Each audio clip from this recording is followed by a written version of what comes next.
pode parar, perguntar, acho que fica até mais interessante. Agora sim, vocês podem colocar nome, número, se é do primeiro A, do primeiro B ou primeiro C. Pessoal, eu vou desligar a câmera rapidinho, eu só vou até a sacada, porque não vai dar com esse som de reforma do apartamento de cima, peraí. Vem aqui, Bó. Acho que eles resolveram reformar o apartamento inteiro de novo, não é possível dar aula. Barulho da reforma.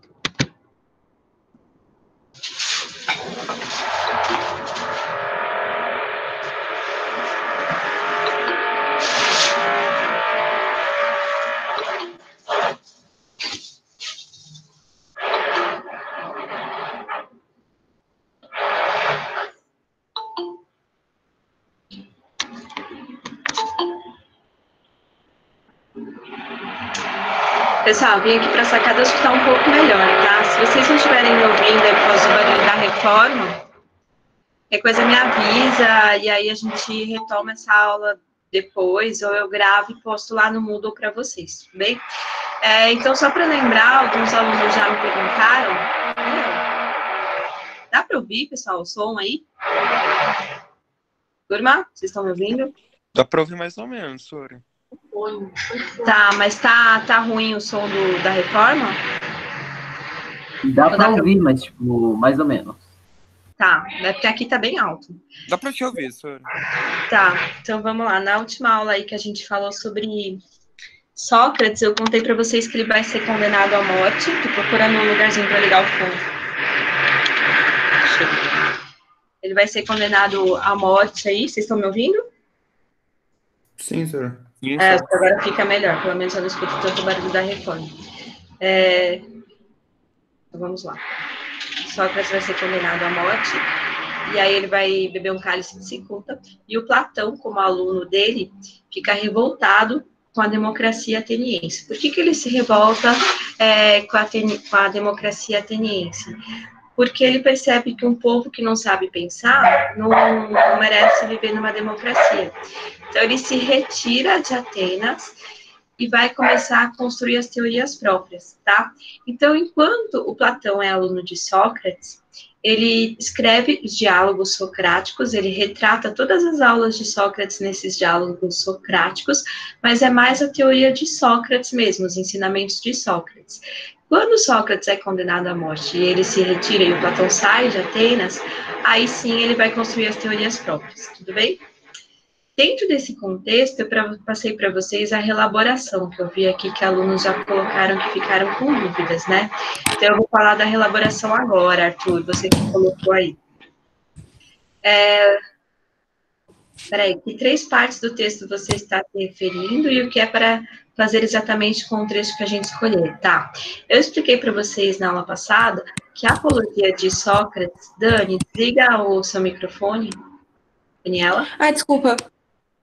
Tá.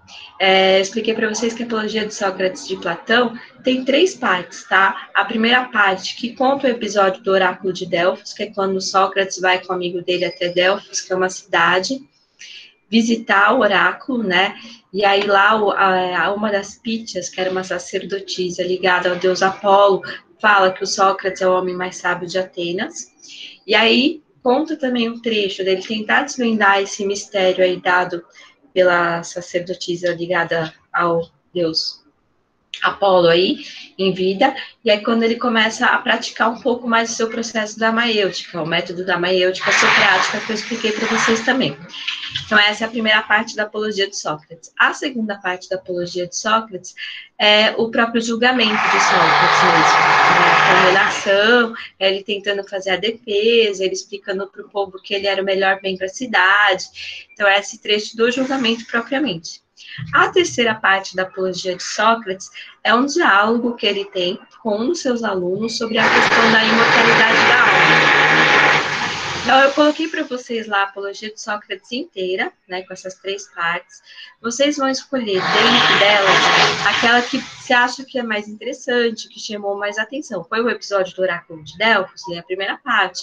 Você quer entender como que foi o julgamento de Sócrates? A segunda. A terceira parte é quando ele trata da imortalidade da alma, vai para a terceira parte. São partes curtas, tá? Então, você vai escolher uma das 3 partes. O livro está totalmente dividido. E aí, dentro dessa leitura que você vai fazer, você vai escolher um trecho, tá? Copiar esse trecho e aí desenvolver as suas ideias sobre a filosofia de Sócrates em cima daquele trecho que você escolheu. Tudo bem? Aí colocaram outra pergunta aqui, mas como essas partes estão divididas no livro? Que página é cada uma delas, tá? Para diferenciar as partes. Deixa eu colocar lá no EAD, então, que eu já falo para vocês quais são as partes. Nossa, gente. A reforma está me acompanhando. Eu vim para a sacada, eles resolveram agora reformar a sacada, não é possível.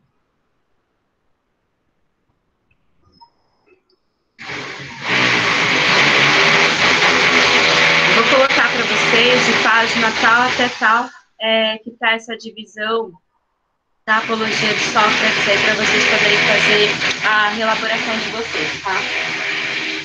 Agora o Boris resolveu aprender um pouco sobre Platão. Vamos lá. Eu vou deixar claro lá para vocês quais são os trechos, de qual página até qual página, tudo bom, pessoal? Tamanho do texto, só para escolher o mais curto, vai, por favor, né? Eu vou colocar lá para vocês no Moodle de qual página até a página, mas se vocês colocarem no sumário, já está descrito quais são a primeira, a segunda e a terceira parte, tá? Pessoal, então voltando aí para o Platão, vocês estão me ouvindo bem? Vocês estão me ouvindo, pessoal? Mais ou menos, Sora, para ser sincera, mais ou menos. Tá, o Arthur perguntou de novo aqui da reelaboração, né? O que é para fazer? Bom, depois que você escolheu um trecho... Pois é, Julia, resolveram fazer reforma aqui no apartamento de cima, tá horrível isso. Tá. Vamos lá, depois que você escolheu um dos trechos, você vai escolher um parágrafo, né, uma frase ali, que para você representa a filosofia de Sócrates.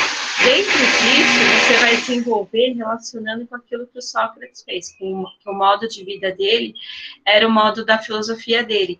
Então, você vai relacionar com a questão da maiêutica, de fazer nascer as ideias, do parte das ideias, você vai relacionar com isso dentro daquele trecho que você pegou, tá? Então, se você for lá no livro, eu abri agora o livro aqui, para poder falar para vocês.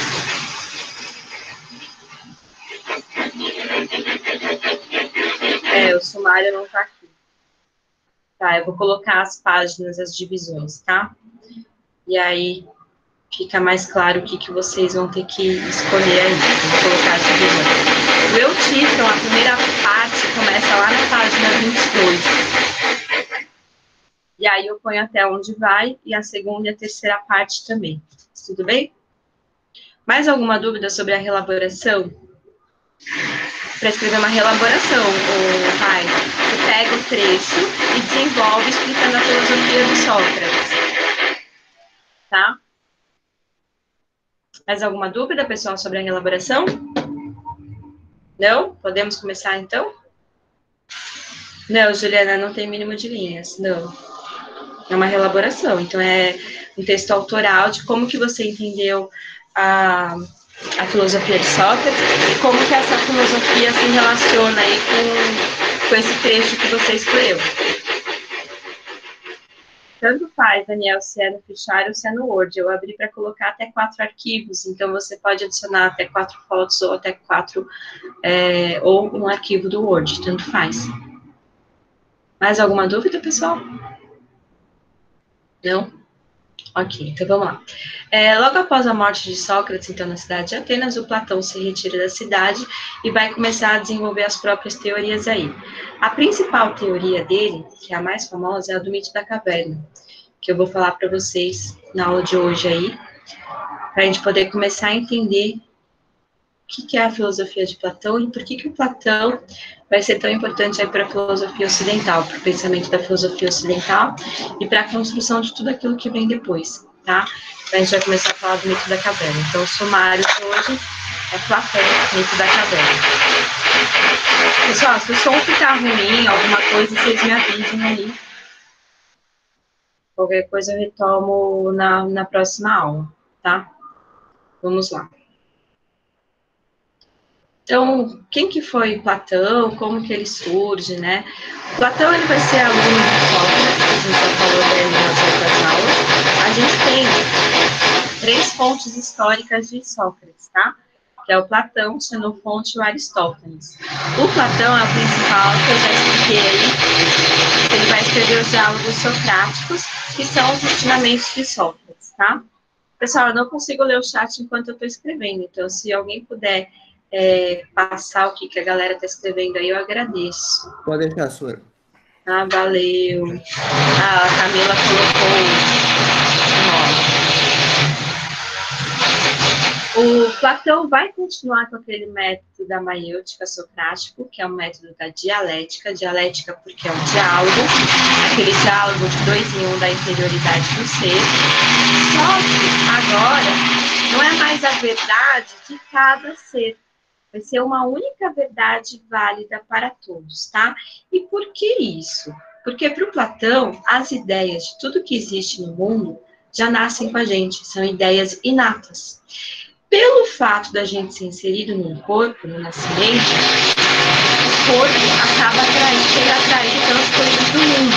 Então, a gente prefere dar valor para as coisas dos sentidos do que dar valor para as coisas da interioridade do ser.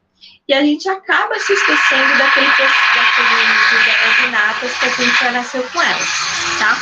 Então, esse diálogo que o Platão vai usar é um diálogo na interioridade, mas para rememoração daquelas ideias, das verdades das coisas que existem no mundo.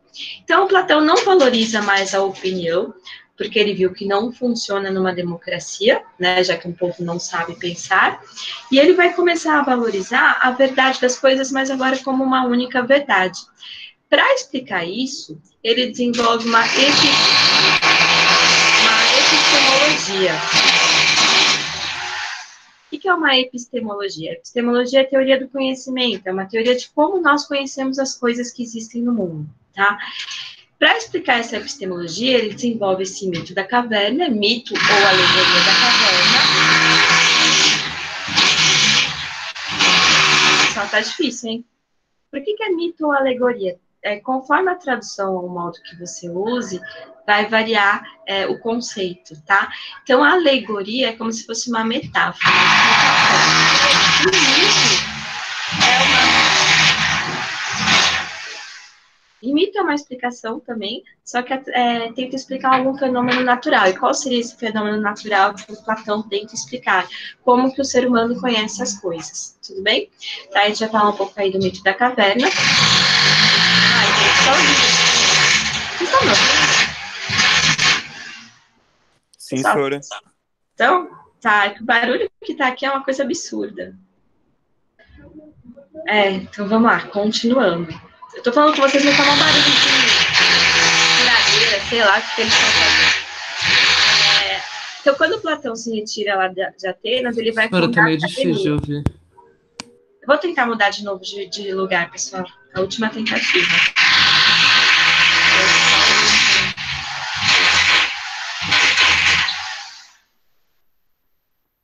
Um minutinho, pessoal. Vou tentar de novo mudar de lugar.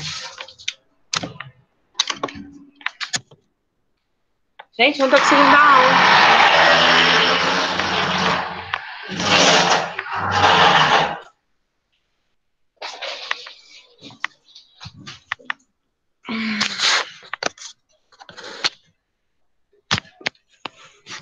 Turma, acho que aqui é o melhor ambiente, assim, que menos tem barulho, tá? Então, eu vou tentar ficar aqui. Bom, vamos lá. Quando o Platão se retira de Atenas, se retira da caverna, né? Eu não consigo nem pensar com tanto barulho. Quando ele se retira de Atenas e vai fundar a sua própria escola, quem constrói essa escola dele é um amigo dele chamado Academos. Por isso que o nome da escola de Platão vai ser Academia. E é por isso que a gente chama até hoje, né? Existe o nome aí Academia, tá? Então, Academos era um amigo do Platão que vai construir essa Academia de Platão, onde ele vai começar a desenvolver as próprias teorias, né? Então, vamos lá. Pessoal, se ficar ruim o som, alguma coisa, vocês me avisem aí. Eu tento mudar de ambiente de novo, mas infelizmente... Agora melhorou, senhora. Melhorou? Tipo, Antes o barulho era alto e não dava pra ouvir sua voz. Agora, tipo assim, dá pra ouvir barulho, mas dá pra ouvir sua voz tranquilo. Tá, eu não tô conseguindo nem pensar direito com esse barulho que tá aqui na minha cabeça. E começou agora, sabe? Assim, fui abrir o material do primeiro ano de Platão para começar a deixar já no jeito. Começou. Eu falei, não acredito, gente. Bom, vamos lá. Platão e a revolta com a democracia, então. Para Platão, o discurso que o Sócrates tanto ensinava é uma mera expressão de uma opinião, e a opinião não é uma verdade que vale para todo mundo, né? Então ele vai ser contra isso. O que difere a filosofia de Platão para a filosofia de Sócrates? Sócrates considerava a opinião de cada um como uma verdade válida, que é uma verdade de cada ser, e o Platão não concorda com isso. Ele acha que tem que ter uma verdade única e universal válida para todo mundo, principalmente por conta do próprio julgamento, né, de Sócrates. Se essa verdade existisse, ele vai tentar buscar essa verdade que é única e válida para todos, Sócrates não teria sido condenado à morte, porque a verdade da justiça, por exemplo, seria válida naquele julgamento de Sócrates, tá? Então, ele vai tentar buscar o que seria essa verdade. Para tentar buscar essa verdade e ilustrar um pouco a ideia dele, ele desenvolve, então, o mito da caverna, tá? O que é esse mito da caverna aí? Vou contar, vou narrar aqui para vocês vão usando a imaginação de vocês aí para poder tentar compreender, tá? Então, Platão, ele fala o seguinte, imaginem que alguns homens, né, nasceram e cresceram presos no fundo da caverna. Então, são esses aqui que estão acorrentados aqui no fundo da caverna. Eles nunca saíram daí. Desde o nascimento, estão presos, acorrentados, com a cabeça virada para o fundo da caverna, tá? O que seriam essas correntes que prendem, né, os prisioneiros aqui no fundo da caverna? Seriam os costumes, os hábitos, a educação, a religião. Então, estão prendendo eles ali no fundo da caverna. Um pouco do lado de fora da caverna existe um muro, você tem aqui um muro na ilustração, né? Onde algumas pessoas passam carregando objetos. E tem uma fogueira do lado de trás deles. Essa fogueira ilumina esses objetos, que reflete a sombra desses objetos lá no fundo da caverna. Então, eles acreditam que as sombras que eles veem ali no fundo da caverna é a verdade das coisas, né? A imagem real aí das coisas. Então, eles crescem acreditando só nas sombras. E eles também escutam sons, só que os sons dentro de uma caverna são só ecos. E eles acreditam, então, que os ecos também é a verdade das coisas, é aquilo que eles estão comentando, tá? Um pouco mais para frente aqui da fogueira, a gente encontra a saída da caverna. Fora da caverna tem a luz do sol. O sol, dentro da filosofia, tem uma simbologia própria, que significa a razão, né? Aquela que vai iluminar as ideias aí. Então, esses que estão presos, acorrentados aqui, nunca viram a luz do sol, nunca usaram a razão, sempre viveram no mundo de sombras. Esse mundo de sombras corresponde àquilo que a gente aprende através dos sentidos, tá? A gente vê algo, escuta algo e leva aquilo como se fosse uma verdade, e não vai buscar com o uso da razão a verdade sobre determinado assunto. O mito da caverna, pessoal, é muito usado aí em temas de redação também. Já vou comentar aí sobre isso, vocês vão ver o porquê, tá? Desses prisioneiros que estão aqui no fundo da caverna, um deles se solta com um grande esforço aí, ele consegue se libertar, e aí aos poucos ele vai saindo da caverna.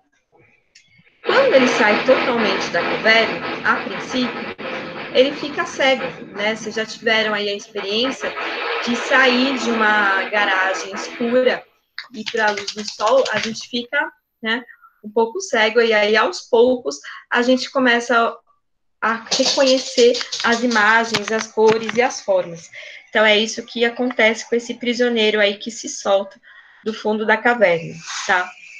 O que o Platão, aí ele vê, né, que existem cores verdadeiras, tal, formatos, e volta para contar para os outros que estão lá no fundo da caverna. O que acontece com ele? Ele vai ser espancado até a morte, tá? O que o Platão quis aí com esse mito da caverna? Primeiro, recontar a própria vida de Sócrates, né? Então, Sócrates seria aquele filósofo que saiu da caverna, que passou a usar a razão em busca da verdade. E aí, quando ele vai para a cidade usar o seu método socrático, que era o método da maiêutica, para fazer com que as pessoas observassem e conseguissem fazer nascer a própria verdade, ele acaba sendo condenado à morte. Então, também é uma maneira de recontar a própria vida de Sócrates. Mas também é para falar um pouquinho da vida, do papel aí do filósofo, né? Para o Platão, o filósofo é aquele que consegue sair da caverna. Então, só o filósofo consegue usar a razão. Por isso que dentro do desenvolvimento político de Platão também, o filósofo vai ter um papel importante. E o filósofo para Platão é no sentido geral, tá? Então, é aquele que usa a razão. E aí ele desenvolve também a teoria do conhecimento dele. O que ele vai falar sobre a teoria do conhecimento dele? Vou mudar aqui de slide para vocês perceberem um pouquinho melhor. Ele vai falar que dentro da caverna, que é a nossa vida mesmo, é um mundo de sombras, que a gente só conhece as coisas através da aparência, né? É um mundo sensível, onde a gente usa o tato, o olfato, o paladar, visão e audição para conhecer as coisas, mas não a razão.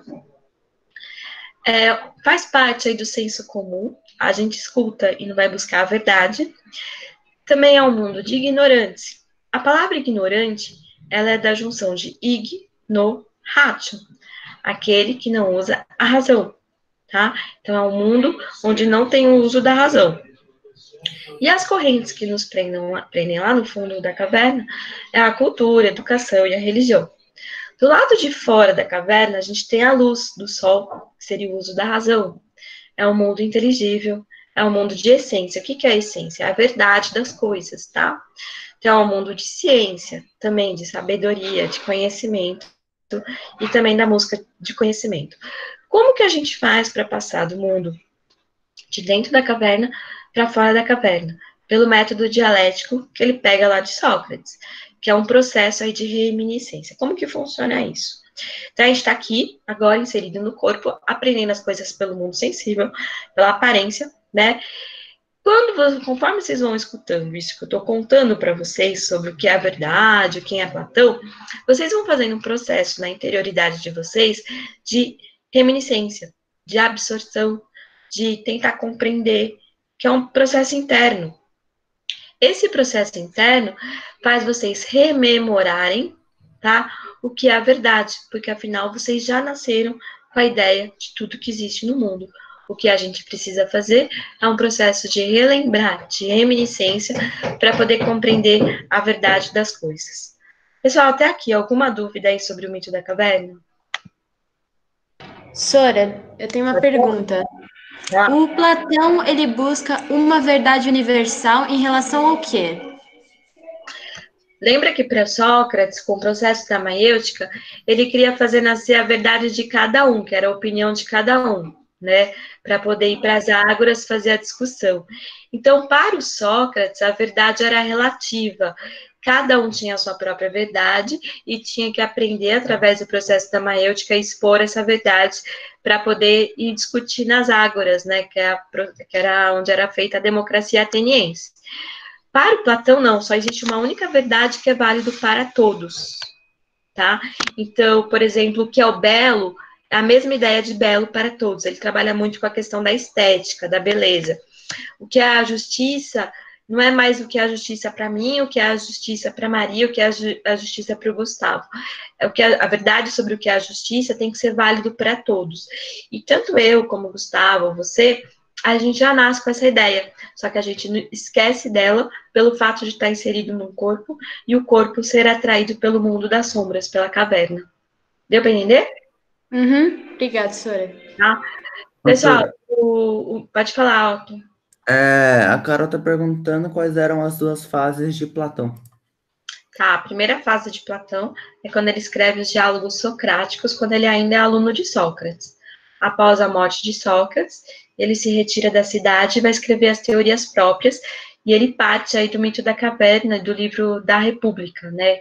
O mito da caverna está dentro de um livro chamado A República, são 13 livros, está lá no livro 7.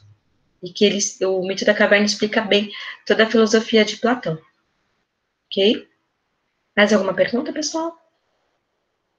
Acho que não, senhor, acho que tá tranquilo. Ok.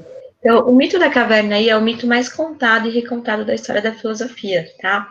A gente tem uma maneira de recontar ele, por exemplo, pelo Matrix, o filme. Não sei se vocês assistiram, mas aproveitem aí a quarentena, isolamento social para assistir Matrix. É bem bacana, onde o mundo inteiro vive numa realidade virtual, que seria o mundo, então, dentro da caverna, né? A gente acredita que esse mundo que a gente vê é a verdade, a realidade.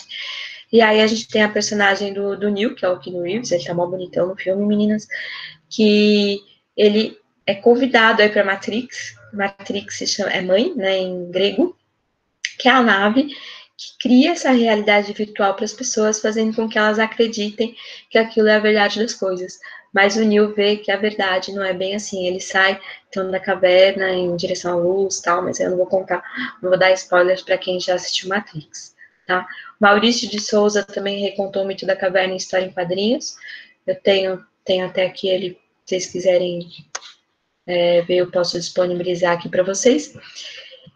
E o mito da caverna é muito usado para temas de redação de vestibular, principalmente quando trabalha a questão das fake news. Peraí que eu tô pegando o mito da caverna aqui em quadrinhos para vocês. Por que fake news, né? Muitas pessoas só leem as manchetes ou só recebem e leem aquilo que eles receberam de uma maneira simples e sem pesquisar, sem usar a razão, sair da caverna para ir buscar a verdade sobre aquela fonte e saem divulgando. Então dá para você usar o mito da caverna em diversas questões em relação sobre o que é a verdade, o uso da razão, busca do conhecimento, tá? É um dos temas aí que dá para vocês aplicarem bastante, já foi tema até mesmo de redação da FUVEST. Eu vou colocar para vocês também o tema de redação da FUVEST. Pessoal, eu peguei aqui o quadrinho do Maurício de Souza para vocês darem uma olhada em como que ele reconta essa história aqui do mito da caverna. Vou colocar aí para vocês. Eu não vou ler, vou deixar um pouco em cada tela aí para vocês poderem ler de maneira tranquila. Agora parou o barulho até que enfim. Abriu aí para vocês, galera? Abriu, sabe? Professora. Tá, então eu vou passando devagar para vocês poderem ir lendo aí, tá?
Pessoal, deu para ler aí?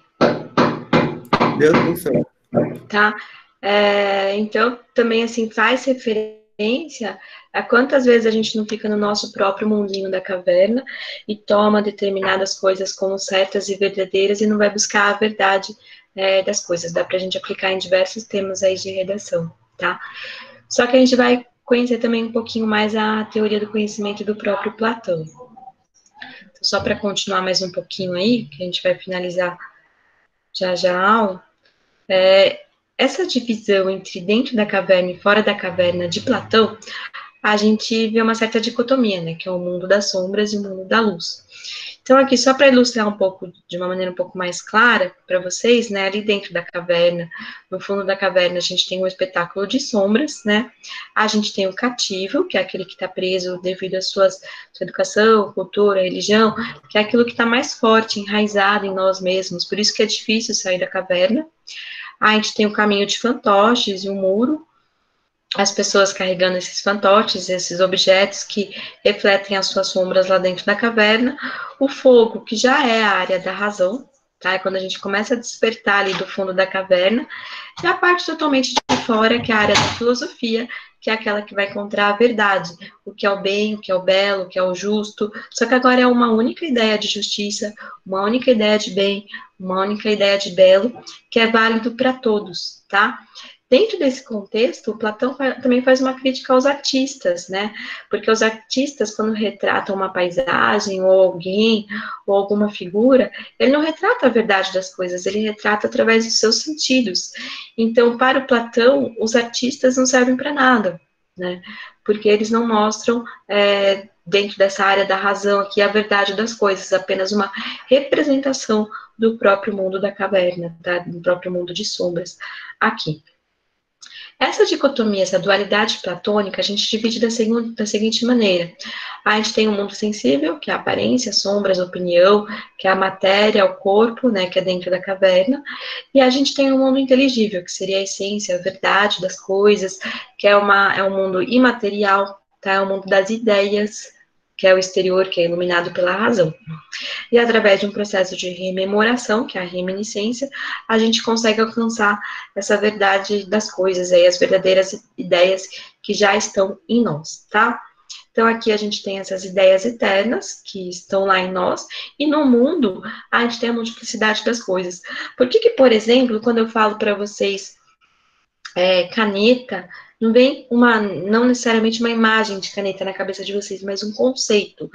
Porque esse conceito, segundo Platão, ele já é inato, a gente já nasce com ela, né? Daí a nossa capacidade de poder criar linguagem e se comunicar. Porque se eu falasse caneta, em cada pessoa pensasse em uma caneta diferente ou uma coisa diferente, não haveria comunicação. Então, a gente precisa de fazer esse processo de reminiscência para poder lembrar o que é uma caneta quando a gente se comunica, quando a gente fala alguma coisa. Deu para entender essa parte, pessoal? Turma? Mais ou menos. Eu entendi também mais ou menos, professor. Então, vamos lá. Ideia de homem. Daí eu vou parar de partilhar aqui agora. Vou explicar um pouquinho melhor para vocês, então. A ideia de homem, homem universal, né? Quando eu falo assim, todos os homens são racionais, não vem necessariamente uma imagem de homem na cabeça de vocês, conforme eu falei essa frase, mas vem um conceito de homem, né? Que é um ser humano, bípede, que tem um corpo que é uma massa, vem um conceito, né? O que garante que todos nós compreendemos a palavra homem para o Platão, que a ideia de homem já está em nós quando a gente nasce, né? O que a gente precisa de fazer é rememorar essa ideia para poder ter essa linguagem comum a todos nós. E aí, essa ideia de homem, que é a verdadeira ideia, né, que é a geral, universal, ela se aplica em cada ser humano, que é a multiplicidade das coisas aqui no mundo, né? Então, eu sou um homem no sentido geral da palavra, a Duda é um homem, o Gustavo, a gente tem essa multiplicidade de homens aqui na Terra, que é o mundo das aparências, o mundo de dentro da caverna, só que dentro da nossa cabeça a gente tem uma única ideia de homem, que é a ideia verdadeira do que seria o homem. Deu para entender? Vou explicar isso com a ideia de cão, vamos lá. Fica bem mais claro aqui.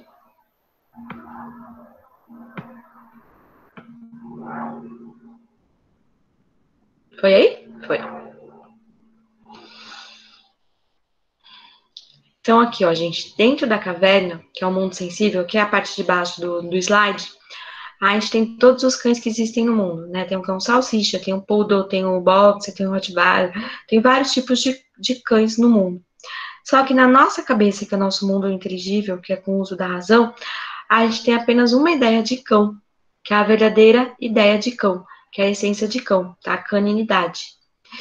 Que aquilo que existe no mundo, esses tipos de cães existentes aqui no mundo, eles são só cópias imperfeitas da verdadeira ideia de cão que está lá no mundo das ideias, que é a nossa razão. Ficou mais claro? Sim, senhor. Obrigado. Tá. Agora tá tranquilo. Ah, então beleza. Turma, na próxima aula aí a gente vai retomar essas ideias do mito da caverna. A aula foi um pouco conturbada por causa da reforma aqui do apartamento de cima, coisas que a gente não pode prever, né? Eu estava preparada aqui para dar aula, começou um barulhão, a gente perdeu um pouco de tempo. Dá uma olhada nos slides que eu já coloquei no Moodle para vocês. A gente retoma, então, o mito da caverna e essa divisão aí da filosofia entre mundo das ideias e mundo sensível. E aí a gente dá continuidade para a política de Platão, que vai usar a teoria do conhecimento dele, combinado? E desculpa aí o barulho, galera, nem esperava. Tá? Beijos para vocês e uma ótima semana. Tchau, Léo. Tchau, senhor. Obrigado, viu? Fica tranquilo, senhor. A Obrigada gente a não prevê que vamos fazer obra do nosso lado, né? Mas é decepcionante, viu, Otto? Preparar tudo direitinho. Na aula do primeiro ano de Alfa, começa o barulho. Ah, fica tranquilo, senhor. Tá tudo bem. Obrigada, Otto. Tchau, senhor. Até a semana. Tchau, querido. Tchau, professora. Tchau, tchau. Tchau, prof.